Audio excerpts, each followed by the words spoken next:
Olá, seja bem-vindo ao canal Vinhos de Bicicleta, esse canal aqui que fala do mundo dos vinhos de um jeito didático. Vídeo novo toda quarta-feira e se você ainda não é inscrito, se inscreve aí que toda quarta tem um tema legal diferente para você acompanhar com a gente. Hoje a gente vai falar de um tema bem legal, na verdade foi uma surpresa muito boa para mim. Eu recebi esse vinho aqui no final do ano passado, eu não conhecia nem a vinícola e nem o local de origem dele, então hoje a gente vai falar de um Petit Verdot Brazuca, feito inclusive em um terroir novo. Confere aí. Então, a gente já fez um vídeo aqui no canal sobre Petit Verdot, né? Aí você fala, pô, mas por que você está fazendo de novo sobre Petit Verdot? Motivo número 1, ela é uma das minhas uvas prediletas e o canal é meu, então eu faço quantos vídeos eu quiser dela. Tô brincando, mas esse é o primeiro motivo. Motivo número 2, esse vinho aqui é feito numa região que eu nunca vi antes, assim, fazer vinho. Então, a gente está falando aí de uma vinícola pioneira no cenário brasileiro. E isso a gente tem que dar força mesmo aqui no canal. A gente está falando aqui de uma região que está lá no Rio Grande do Sul também, mas é uma região à parte, não é nem Campanha, que é bem famoso, nem Vale dos Vinhedos, que também é bem famoso.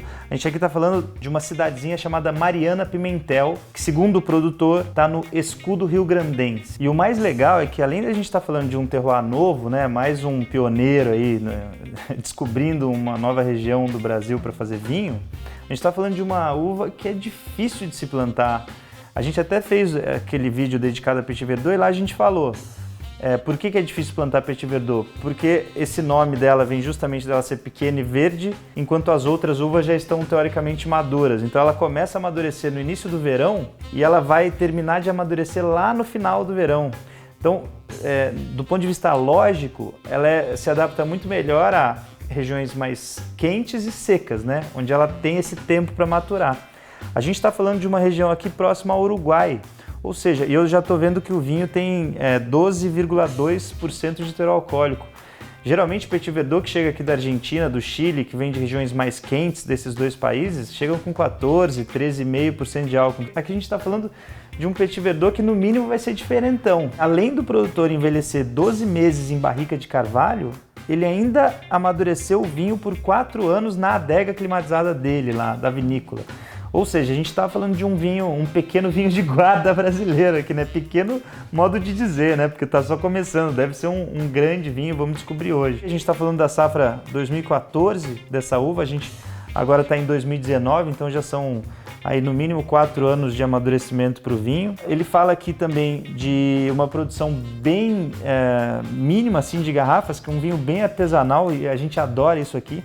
São 1.693 garrafas produzidas. As uvas foram todas colhidas à mão, pegaram só 1,5 kg de uva por videira, ou seja, um rendimento até que baixo, o que é legal para garantir a complexidade dos frutos. A vinícola chama Cárdenas e o nome do vinho é Pássaro da Lua. Tem uma historinha legal até sobre o Pássaro da Lua, do porquê do nome desse vinho, mas eu vou servir ele porque eu quero que ele respire um pouco em taça e aí eu conto a história do passarinho para você. Vamos lá.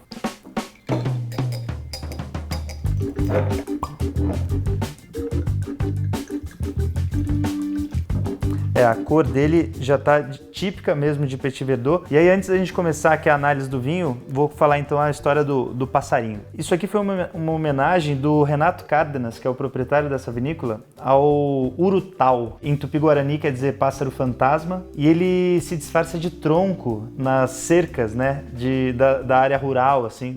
E aí, quando ele fica sentado em cima do pau ali da cerca, né, o pau de madeira, ele fica muito parecido, assim, a camuflagem dele é quase perfeita. Até o Renato me mandou uma vez um áudio aí falando, e quando a gente chega perto do passarinho, ele confia tanto na camuflagem dele que ele nem voa. Ele abre o olho, mas fica ali parado porque ele acha que a gente está realmente confundindo ele com um pedaço de tronco. E agora sim, né, o grande momento aqui, vamos ver como que é o legítimo Petit Verdot brasileiro. A cor dele tá muito típica de Petit Verdot e vinho barricado, né? Ele já tá com halos mais acastanhados, que indicam uma certa idade para o vinho. O centro dele tá um rubi bem escuro, assim, bem intenso. Ele tá pouquíssimo translúcido, ou seja, já vai indicar uma riqueza de tanino e talvez uma estrutura para esse vinho. Os Petit Verdot que eu conheço costumam ser bem estruturados mesmo, assim, isso é comum. Com relação à viscosidade dele, né, que pode indicar álcool e ou açúcar. Tá um vinho bem viscoso, se ele não tem, ele tá com uma viscosidade média, vamos dizer assim. Se ele tem 12,2 de volume alcoólico, pode ser que o Renato tenha deixado um pouco de açúcar residual, mas a gente vai descobrir no paladar, né? Ele diz aqui que a gente vai sentir um pouco de erva seca, um pouco de chocolate. Até eu acho legal quando o produtor põe isso atrás do rótulo. Ele fala aqui, ó, frutas, ervas secas, chocolate amargo e couro. Vamos ver se a gente consegue sentir isso tudo mesmo. Como ele teve estágio em barrica, pode ser que tenha esse couro mesmo, essa coisa um pouco mais rústica aí, vamos ver. Tá bem legal. O vinho, esse tipo de vinho é aquela história, né? Ele ainda tá um pouco fechado, a gente tem que deixar ele respirar bastante, mas já dá para sentir a rusticidade dele. O chocolate meio amargo veio de cara. Tem um lance muito clássico da Petit Verdot também, que tem muita gente que fala que dá para sentir banana verde na Petit Verdot. E esse aqui dá para sentir de leve, assim. Tem outros Petit Verdot varietais que eu consigo sentir com mais facilidade essa banana e talvez se ele respirar mais na taça fique mais fácil de sentir essa banana verde, né? Ele tem uma fruta bem intensa, parece fruta negra, assim, em compota, bem legal, assim, a fruta bem madura.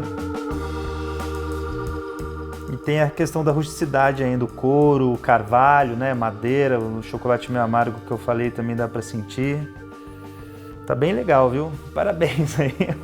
Pelo menos no aroma tá um vinho bem complexo, já dá para ver. Esse tipo de vinho que é bastante complexo no aroma, geralmente entrega coisas interessantes também no paladar, né? Vamos ver se isso tá compatível, mas até agora tá muito legal e parece que é um vinho que vai evoluir muito em taça, muito.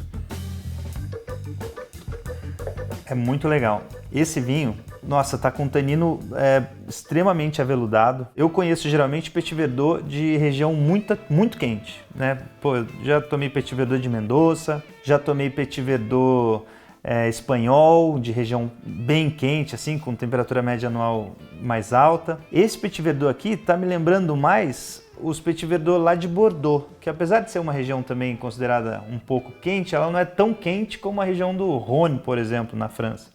Então o sul da França ali tem regiões mais quentes do que Bordeaux. Então isso me lembra bastante os Petit Verdot que eu já tomei lá de Bordeaux, tá? Eu acho que tem uma semelhança, assim, nessa questão da rusticidade, né? Que não é só a fruta. Tá um vinho muito elegante, assim, o corpo dele, eu diria até que ele tá de médio para encorpado, não tá um vinho super encorpado, ele tá muito elegante no paladar. A acidez dele tá bem viva. E aí lembrando que vinho com acidez bacana, além de dar uma certa longevidade para o vinho, né, ajudar na guarda, porque é um conservante natural, é muito bacana para a gastronomia. Então, dá para fazer com uma harmonização mais clássica, tipo carne vermelha grelhada, churrascão, né, paleta de cordeiro e tal, que isso aí é um Petit Verdot mais clássico, vai com isso também. Aí dá para usar um pouquinho mais com carne suína, com molho, com um pouco de base de chocolate meio amargo, por exemplo, né, para até ter essa tipicidade aromática aí com o aroma de chocolate meio amargo que esse vinho tem. Aí se for um prato vegetariano, dá para pensar numa lasanha